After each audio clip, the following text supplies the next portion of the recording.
After his best friend's funeral, Ryan Miller drove the widow home to a house that once echoed with laughter.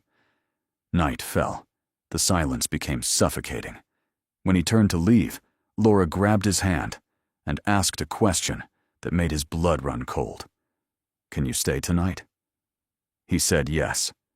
But hours later, when she trembled and said she couldn't bear the emptiness and wanted him to stay longer, he had to make a decision no one wanted. Does kindness have boundaries? Ryan Miller had known Mark Bennett since college. They met in a carpentry elective neither of them needed. Both hung over on a Tuesday morning and became friends over bad coffee and worse jokes. Mark was the kind of person who made noise wherever he went. Loud laugh, big gestures. The guy who showed up unannounced with pizza and stayed until 3 a.m. talking about nothing important. Ryan was the opposite. Quiet, steady. He worked with his hands, fixed things that broke, and kept his head down. After his wife died 6 years ago, he'd retreated into himself so deeply that most people stopped trying to reach him. But Mark didn't stop. He dragged Ryan out of that dark hole one terrible day at a time. Showed up at his door. Made him eat. Made him talk. Made him remember he had a son who needed him. Laura came into the picture a few years later. She was soft-spoken, thoughtful, the kind of person who listened more than she spoke. Ryan liked her immediately. Not in that way. Just in the way you like someone who feels safe. She fit into their small circle without disrupting it. She laughed at Mark's jokes and asked Ryan about his kid and never made things complicated. She was family. That was it. Mark married her on a Saturday in June. Small ceremony, backyard reception. Ryan stood beside him as best man and felt something close to happiness for the first time in years. He thought maybe life could be good again. Not for him, maybe, but for people he loved. That was enough. The heart attack came without warning. Mark was 34 years old, healthy, no history of anything. He collapsed in the kitchen on a Thursday night while Laura was upstairs. By the time the ambulance arrived, he was already gone. The funeral happened 3 days later. It was small, a handful of relatives, a few co-workers. Laura's parents flew in but left right after the service. Ryan stayed. He didn't know why exactly. Maybe because he owed Mark that much. Maybe because he couldn't stand the thought of Laura walking back into that empty house alone. When the last guest left, Laura stood in the funeral home parking lot, staring at nothing. Her black dress hung loose on her frame. She looked smaller than Ryan remembered, fragile in a way that made his chest tighten. Ryan approached slowly, hands in his pockets. He didn't know what to say. There were no good words for this. Laura turned to him, her eyes red and hollowed out. She tried to smile, but it collapsed halfway. Ryan gestured toward his truck without speaking. She nodded and followed. The drive back to her house was silent. Ryan kept his eyes on the road. Laura stared out the window, her hands folded tightly in her lap. The house appeared at the end of the street. A small 2-story with white shutters and a front porch Mark had built himself. It looked the same as always, but everything about it felt wrong now. Ryan pulled into the driveway and shut off the engine. Neither of them moved. The silence stretched out, heavy and suffocating. Finally, Laura opened her door and stepped out. Ryan followed, unsure if he should leave or stay, or what the protocol was for this kind of thing. Laura unlocked the front door and walked inside. The house was dark. She didn't turn on any lights. Ryan stood in the doorway, 1 foot in, 1 foot out. He watched her move through the living room like a ghost, her fingers trailing along the back of the couch, the edge of the coffee table, the frame of a photo on the wall. She stopped in the middle of the room and just stood there. Her shoulders started to shake. Ryan stepped inside and closed the door behind him. He didn't say anything. He didn't touch her. He just stood there because he didn't know what else to do. After a long time, Laura turned around. Her face was wet. Her voice came out cracked and small. She asked if he wanted coffee. Ryan said sure, even though he didn't. She disappeared into the kitchen, and he heard the sound of cabinets opening, the clatter of mugs, the hiss of the coffee maker. He sat down on the couch and looked around the room. Everything was exactly as Mark had left it. His jacket on the back of a chair, his boots by the door, a book open on the side table, pages down, waiting for him to come back and finish it. Laura returned with 2 mugs and handed one to Ryan. She sat down on the opposite end of the couch, curling her legs beneath her. They sipped their coffee in silence. It was too hot and too bitter, but neither of them said anything. Eventually, Laura spoke. Her voice was barely above a whisper. She said she didn't know how to do this, didn't know how to be in this house without him, didn't know how to sleep in their bed or eat at their table or walk past his things without falling apart. Ryan listened. He didn't try to fix it. He knew better than that. Some things couldn't be fixed. The coffee grew cold. The room grew darker. Ryan glanced at his watch. It was almost 9. He needed to get home. His son was with a neighbor, and he didn't like to leave him too long. He set his mug down on the table and started to stand. Laura's hand shot out and grabbed his wrist. The movement was sudden, desperate. Ryan froze. Her fingers were cold and trembling. She looked up at him with wide, panicked eyes. She asked if he could stay. Just for tonight. Just so she didn't have to be alone in the house. Her voice broke on the last word, and she looked away, ashamed. Ryan stood there, her hand still wrapped around his wrist, and felt the weight of the question settle over him like a stone. He thought about Mark, about the promise he'd made to himself at the funeral to take care of Laura, to make sure she was okay. But he also thought about boundaries, about what was right and what wasn't, about how easy it would be to cross a line without meaning to. Laura wasn't asking for anything inappropriate. She was asking for company, for someone to be in the house so the silence didn't swallow her whole. That was all. Ryan told himself that. He told himself it was fine. He sat back down. Laura let go of his wrist and folded her hands in her lap. She thanked him, her voice so quiet he barely heard it. Ryan nodded and pulled out his phone to text the neighbor, letting her know he'd be late picking up his son.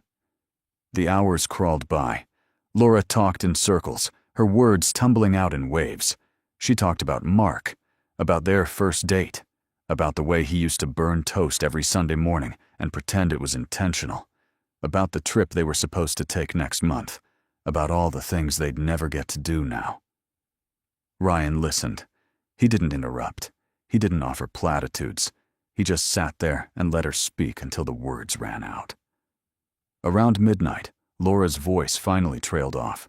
She leaned back against the couch, exhausted. Ryan stood and grabbed a blanket from the hallway closet. He handed it to her and told her to get some sleep. She looked at him like she wanted to argue, but didn't have the energy. Ryan took the other blanket and stretched out on the couch. It was too short for his frame, and the cushions were lumpy, but he didn't care. He closed his eyes and listened to the sound of Laura's breathing slow and deepen. He didn't sleep. He lay there in the dark, staring at the ceiling, and wondered if he'd made the right choice. Wondered what Mark would think. Wondered if kindness had limits, and if so, where they were. The night dragged on. The house creaked and settled around them. And somewhere in the silence, Ryan realized this was only the beginning. Ryan woke to the sound of movement in the kitchen. For a moment, he forgot where he was. Then he saw the blanket twisted around his legs. The coffee table in front of him, the framed photo of Mark and Laura on the mantel. He sat up slowly, his back stiff from the couch. Laura was standing at the counter, pouring coffee into 2 mugs. She was still wearing yesterday's clothes. Her hair was pulled back in a messy knot. She looked like she hadn't slept at all. Ryan folded the blanket and set it on the armrest. He checked his phone. 6:30 in the morning. 3 messages from the neighbor asking if everything was okay. He typed a quick reply and promised to pick up his son within the hour. Laura turned around and handed him a mug. She didn't say good morning. She didn't say anything. She just stood there, holding her own mug in both hands, staring at the steam rising from it. Ryan thanked her and took a sip. The coffee was weak and too sweet. She'd added sugar without asking. Mark used to take his coffee the same way. Ryan wondered if she'd done it out of habit, or if she'd just forgotten how he liked it. They stood in the kitchen in silence. Sunlight filtered through the curtains, soft and pale. Outside, a car drove past. A dog barked. The world kept moving like nothing had changed. Laura set her mug down on the counter and crossed her arms over her chest. She looked at Ryan with an expression he couldn't quite read. Tired? Maybe. Or lost. She told him she appreciated him staying, that it helped, that she didn't know what she would have done if she'd been alone. Ryan nodded. He said it wasn't a problem, that he was glad he could help, that if she needed anything, she should call him. He meant it, but he also meant it as a closing statement. A polite way to say he needed to leave now. Laura didn't move. She just stood there, her arms still crossed, her eyes fixed on him. Then she said something that made his stomach drop. She said she didn't think she could do another night alone, that the house felt too big and too quiet and too full of him, that every corner reminded her of Mark and she couldn't breathe, that when Ryan was there, it was easier. Just a little, just enough. Ryan set his mug down carefully on the counter. He could feel the weight of what she was asking without her having to say it directly. She wanted him to stay again, maybe longer than one night. Maybe until she could figure out how to exist in this house without falling apart. He told her gently that he understood, that grief was terrible and suffocating, and he knew what it felt like to be drowning in it. But he also told her he had a son, responsibilities, a life that didn't stop just because someone else's had. Laura's face crumpled. She turned away and gripped the edge of the counter. Her shoulders shook, but she didn't make a sound. Ryan stood there, helpless, feeling like he was abandoning her, like he was doing exactly what everyone else had done, showing up for the funeral and then disappearing. But he also knew that staying wasn't the answer. Not like this. Not in a way that made her dependent on his presence instead of learning to stand on her own. He'd been down that road before. After his wife died, he'd clung to anyone who would let him. He'd mistaken company for healing. It had taken him years to realize that grief didn't work that way, that no one could carry it for you. He walked over to Laura and put a hand on her shoulder. She flinched but didn't pull away. He told her she was stronger than she thought, that it wouldn't feel like it for a long time, but eventually it would get easier, that she needed to let people help her, but not in a way that kept her stuck. Laura turned around. Her eyes were red and wet. She asked him what that meant, asked him if he was saying she was broken, if he thought she was weak for not being able to handle this. Ryan shook his head. He told her that wasn't what he meant at all, that asking for help wasn't weakness, but leaning on someone so hard that you couldn't stand without them was dangerous. For both people. Laura stared at him. Then she asked if that was what he thought she was doing, using him as a crutch. Ryan didn't answer right away. He thought about how to say it without hurting her more than she already was. He told her he thought she was in pain, that pain made people do things they wouldn't normally do, that it was okay to need support, but it had to be the right kind. Laura wiped her eyes with the back of her hand. She said she didn't know what the right kind was, that she didn't know how to do any of this, that Mark was supposed to be here and he wasn't, and she didn't have a plan for that. Ryan told her no one had a plan for it. That grief didn't come with instructions, but that she had people who cared about her, family, friends, people who could help in ways that were healthier than him, sleeping on her couch every night. Laura looked down at the floor. She said most of those people had already left, that her parents couldn't handle being around her right now because it was too painful for them, that Mark's family blamed her somehow, like she should have seen it coming, that she didn't have anyone else. Ryan felt the guilt twist in his chest. He knew what it was like to feel alone, to feel like the world had moved on and left you behind. But he also knew that staying here, night after night, wouldn't fix that. It would only delay the inevitable. He told her he'd help her find a grief support group, that there were people who specialized in this, who knew how to guide someone through it without making it worse.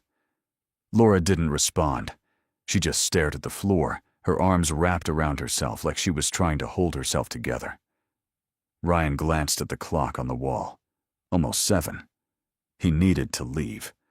He told Laura he had to go get his son, that he'd check in on her later, that she could call him if she needed anything. Laura nodded but didn't look up. Ryan grabbed his jacket from the back of the chair and walked toward the door. His hand was on the knob when Laura spoke again. She said she understood, that she knew he had his own life, that she didn't want to be a burden. But then her voice broke, and she said she was scared. Scared of being in the house, scared of the nights, scared of what would happen if she was alone with her thoughts for too long. Ryan stood there with his back to her, his hand still on the door. He thought about Mark, about the way Mark had shown up for him when no one else did, about the promise he'd made to himself to look after Laura.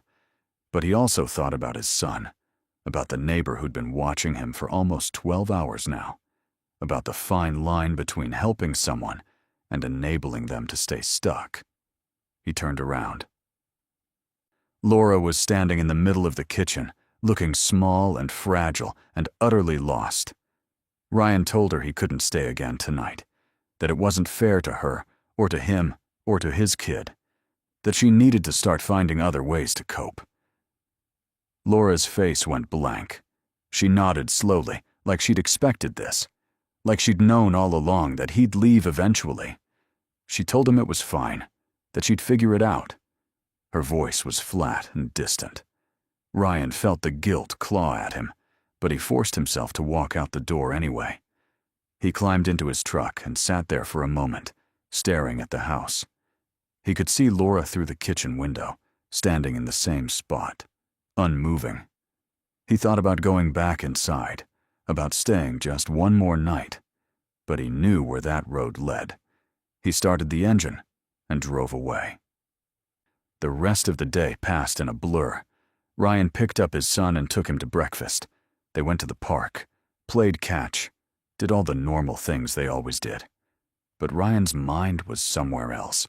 He kept thinking about Laura alone in that house, kept wondering if he'd made the right call. That night, after his son was asleep, Ryan sat on his own couch and stared at his phone. No messages from Laura, no missed calls. He told himself that was a good sign, that she was okay, that she was figuring it out. But deep down, he didn't believe it. 2 days passed, then 3.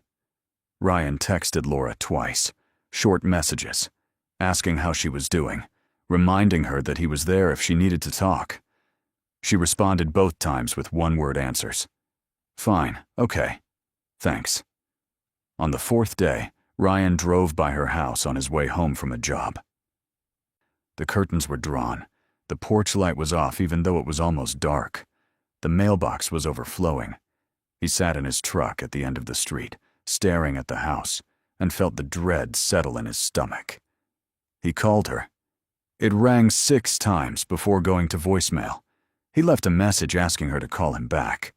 She didn't. Ryan tried to tell himself it was normal, that she needed space, that she was processing things in her own way. But he couldn't shake the image of her standing in that kitchen, looking so lost and scared. That night, he lay awake, staring at the ceiling. He thought about his wife, about the weeks after she died when he'd locked himself in the house and refused to see anyone, about how Mark had forced his way in and dragged him back to the world, about how close he'd come to disappearing completely. He thought about Laura alone in that house right now, about what she might be thinking, about what she might do if the weight became too much. At 2 in the morning, Ryan sat up in bed. He grabbed his phone and called her again. No answer. He texted her, told her he was worried, told her to please just let him know she was okay. Nothing. Ryan got out of bed and paced the room. He thought about driving over there, about banging on the door until she answered. But he also thought about boundaries, about the line he'd already walked up to, about how showing up in the middle of the night might send the wrong message. He sat back down on the edge of the bed and put his head in his hands. He didn't know what to do, didn't know if he was being paranoid or if his instincts were right. Didn't know if helping meant going back or staying away. The guilt was overwhelming. The fear was worse. Ryan looked at his phone one more time. Still nothing. He thought about Mark, about what Mark would do if their positions were reversed, and he realized, with a sinking feeling, that Mark wouldn't have left in the first place. But Ryan wasn't Mark, and maybe that was the problem. He set the phone down on the nightstand and lay back down. He stared at the ceiling until the sun came up, and the whole time he couldn't shake the feeling that he'd made a terrible mistake. By the 5th day, Ryan couldn't take it anymore. He dropped his son off at school and drove straight to Laura's house. The morning was gray and cold, the kind of weather that made everything feel heavier. He pulled into the driveway and stared at the front door. The curtains were still drawn, the mailbox still overflowing. Nothing had changed. Ryan got out of the truck and walked up to the porch. He knocked on the door. No answer. He knocked again, harder this time. Still nothing. He tried the doorbell. The sound echoed inside the house, but no one came. Ryan pulled out his phone and called her. He could hear it ringing inside, faint and distant. It rang, and then went to voicemail. He hung up and knocked again. This time he called her name through the door. His voice sounded too loud in the quiet street. Finally, he heard movement. Footsteps. Slow and uneven. The door opened a crack, and Laura stood there, half hidden in shadow. She looked worse than Ryan had ever seen her. Her hair was unwashed and tangled. Her clothes were wrinkled like she'd been sleeping in them. Her eyes were hollow and red-rimmed. Ryan asked if he could come in. Laura didn't answer. She just turned and walked back into the house, leaving the door open. Ryan took that as permission and followed her inside. The house was a mess. Dishes piled in the sink, empty mugs on every surface. The curtains closed in every room, blocking out the daylight. It smelled stale, like the air hadn't moved in days. Laura shuffled into the living room and sat down on the couch, pulling a blanket over her legs. She stared at the wall, her face blank.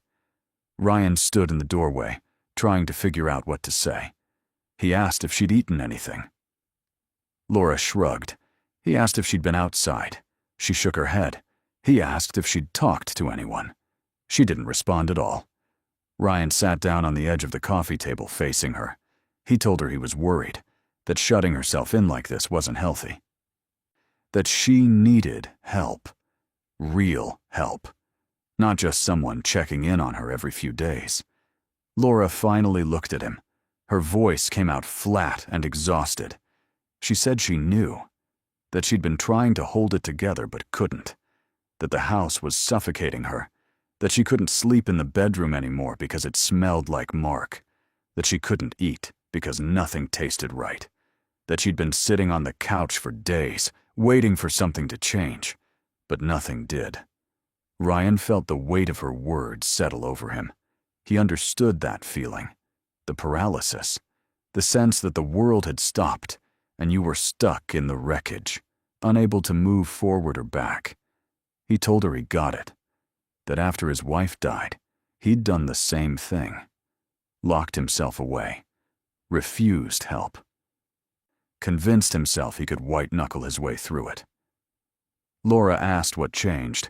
Ryan told her Mark changed it.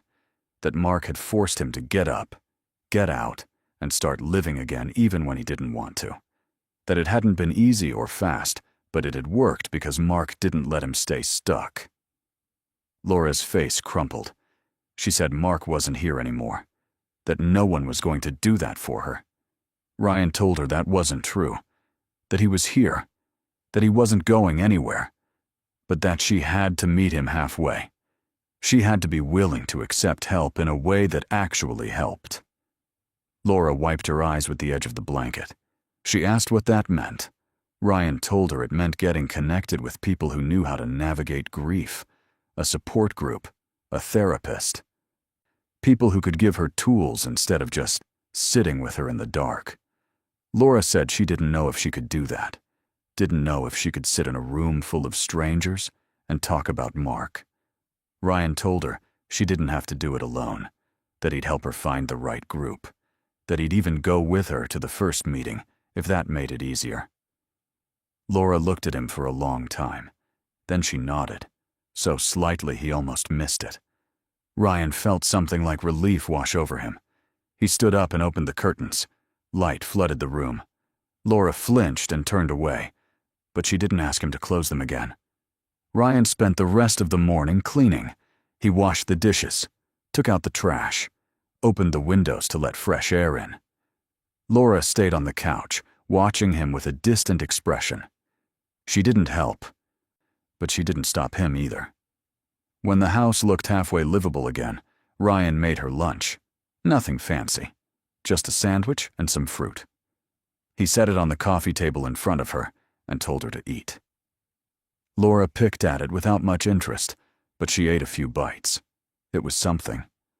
Ryan sat down across from her and pulled out his phone. He searched for grief support groups in the area, found one that met twice a week at a community center downtown. He showed Laura the information. She glanced at it and then looked away. Ryan told her he'd take her to the next meeting, that it was in 2 days, that she didn't have to talk if she didn't want to. She just had to show up. Laura didn't say yes, but she didn't say no either. Over the next 2 days, Ryan checked in on her every morning and evening. He didn't stay long. Just enough to make sure she was eating, that she was getting out of bed, that she was still trying. Laura was quiet and withdrawn, but she answered the door. She let him in. That was progress. On the night of the support group meeting, Ryan picked her up at 6:30. Laura was waiting on the porch, wearing clean clothes and a jacket. Her hair was brushed. She looked tired, but present. Ryan told her she looked good. She didn't respond, but she got in the truck without hesitating. The community center was a low brick building with fluorescent lights and worn linoleum floors. The meeting room was small, with folding chairs arranged in a circle. There were 7 other people already there, some older, some younger, all carrying the same weight Laura was. Laura sat down next to Ryan, her hands clasped tightly in her lap. A woman in her 50s led the group. She introduced herself and explained how the meetings worked. Everyone shared if they wanted to. No one was forced. The goal was just to be there, to know you weren't alone. People started talking. A man in his 60s who'd lost his wife of 40 years. A younger woman whose brother had died in a car accident. An older woman whose son had taken his own life. Their stories were different, but the pain was the same. Laura listened, her eyes fixed on the floor. When it was her turn, Laura shook her head. The woman leading the group told her that was okay, that she could just listen tonight. Laura nodded, relief visible on her face. Ryan sat beside her and said nothing. He didn't share either. He was just there as support. But he listened to the stories and felt the familiar ache in his chest. The reminder that grief was universal, that everyone in this room understood what it meant to lose someone and keep living anyway. After the meeting ended, people lingered, talking quietly in small groups. Laura stood up and walked outside without saying anything. Ryan followed her. She stood on the sidewalk, staring up at the sky. The air was cold and crisp. Her breath came out in small clouds. Ryan asked if she was okay. Laura said she didn't know. That hearing other people's stories made her feel less alone, but also made the loss feel more real. Like it wasn't just happening to her, like it was everywhere. Ryan told her that was the point. That grief wasn't something you could outrun or ignore, that the only way through it was to face it, to sit with it, to let other people sit with you. Laura looked at him, and for the first time in days, her eyes weren't completely empty. She thanked him.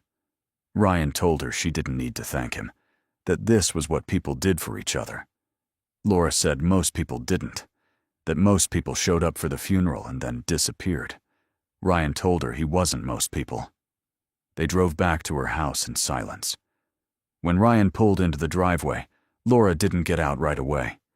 She sat there, staring at the house. Then she said she thought she could do it. Go to another meeting. Try to keep going. Ryan told her he believed her. Laura got out of the truck and walked up to the porch. She turned around before going inside and waved. Ryan waved back. He waited until she was inside, and the lights came on before he drove away. Over the next few weeks, Laura went to every meeting. Ryan drove her to the first 3, and then she started going on her own. She started seeing a therapist, started reaching out to old friends, started doing small things, like going to the grocery store and cooking dinner and sitting on the porch in the evenings. Ryan checked in on her regularly, but the visits were shorter now. She didn't need him to stay, didn't need him to fill the silence. She was learning to live with it. One Saturday afternoon, Ryan stopped by with his son. Laura was in the front yard, pulling weeds from the garden Mark had planted. She looked up when they arrived and smiled. It was a small smile, tentative and fragile, but it was real. Ryan's son ran over and asked if he could help. Laura handed him a small trowel and showed him which plants to leave alone. They worked together for a while. The kid chattering about school and cartoons and nothing important. Laura listened and laughed at the right moments and looked almost like herself again. Ryan stood on the porch and watched them. He thought about Mark, about how much his friend would have wanted this, would have wanted Laura to keep going, to find a way to be okay. Ryan felt a quiet sense of peace settle over him. He'd done the right thing, not the easy thing, but the right thing. When it was time to leave, Laura walked them to the truck. She thanked Ryan again, told him she didn't know what she would have done without him. Ryan told her she would have figured it out, that she was stronger than she thought. Laura said maybe, but she was glad she didn't have to find out. Ryan drove home with his son asleep in the back seat. The sun was setting, casting long shadows across the road. He thought about boundaries, about kindness, about the fine line between helping someone and doing the work for them. He thought about Mark and hoped, wherever he was, that he understood, that he knew Ryan had tried, that he'd kept his promise in the only way that mattered. Ryan pulled